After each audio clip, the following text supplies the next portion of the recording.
विदेश में नौकरी। दोस्तों, ये कहानी उन लोगों को समर्पित है जिन पर विदेश जाके जल्द से जल्द अमीर बनने की सनक सवार होती है।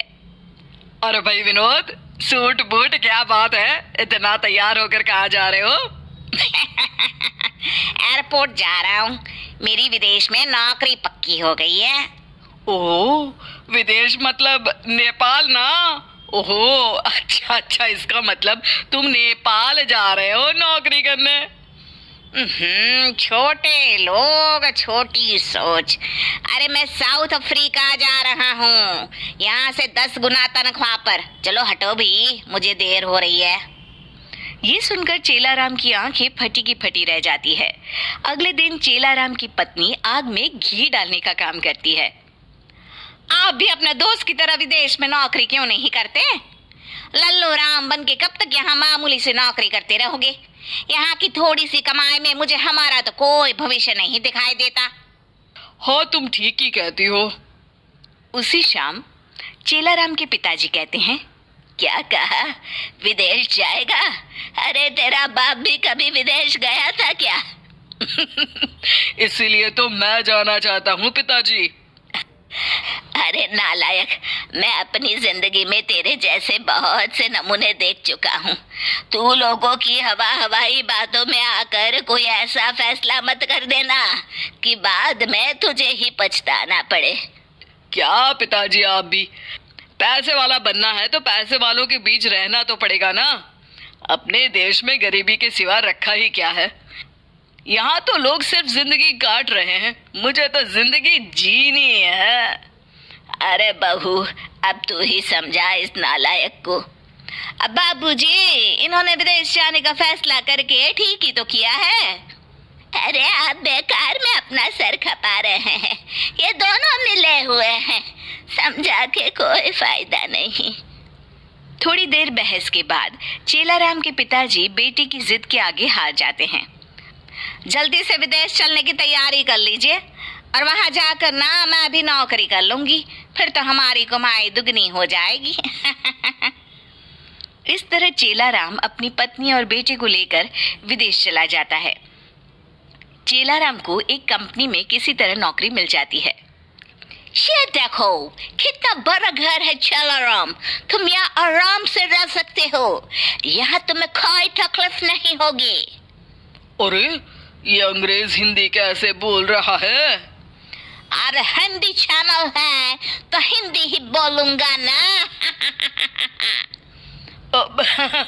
तो बात तो तुमने सही कही, हमें घर पसंद है, बहुत पसंद है। हाँ। इस तरह चेलाराम अपने परिवार के साथ विदेश में रहने लगता है।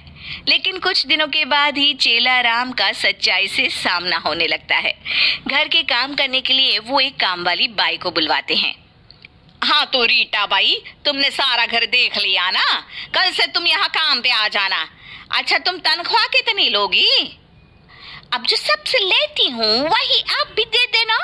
महीने के सिर्फ 20,000, 20,000 रुपए।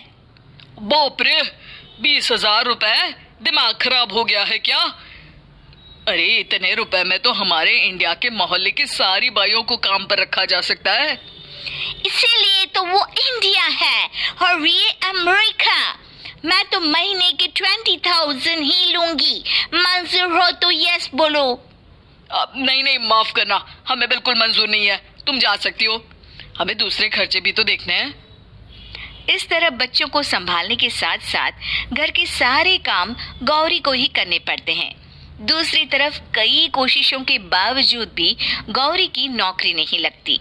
कुछ दिनों के बाद, सुनिए जी, पैसे दीजिए, बाजार से राशन ले आती हूँ, घर में कुछ भी नहीं है। अरे अभी 4 दिन पहले ही तो इस घर में राशन आया था। इतने पैसे तुम खाने पीने में खर्च करोगी तो कैसे गुजारा होगा? अरे तो मैं क्या करूं, ये अंग्रेज बड़े चालाक हैं, हर चीज पर मनमानी कीमत लगाकर बेचते हैं।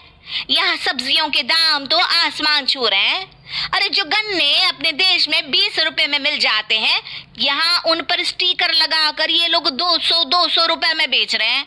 अब मजाक चल रहा है क्या? हाय राम, यहाँ तो हर तरफ लूट मची है। अरे बच्चों की पढ़ाई को ही ले लो, इतनी महंगी कि पूछो मत। मेरी तो कुछ समझ में नहीं आता। अरे यहाँ तो सड़क पर चलना भी मुश्किल है। आए दिन पुलिस मेरी गाड़ी का चालान काट देती है। इंडिया में तो 100 रुपये में बात बन जाती थी।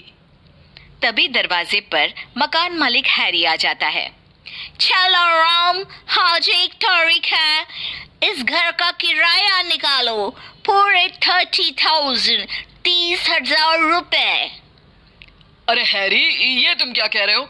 हमारे बीच तो इस मकान का किराया 25,000 तय हुआ था। अरे वाह, पानी बिजली मेंटेनेंस के पैसे क्या मेरे पिताजी भरेंगे?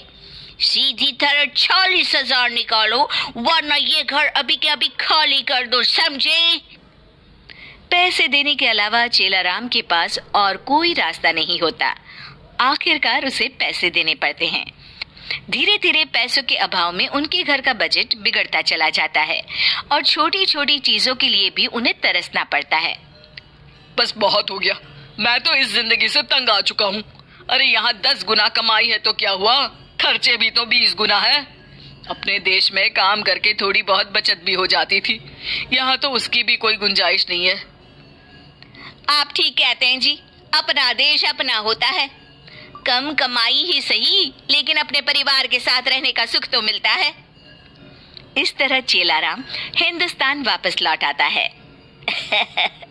चलो अच्छा हुआ, मेरा खोटा सिक्का वापस लौट आया।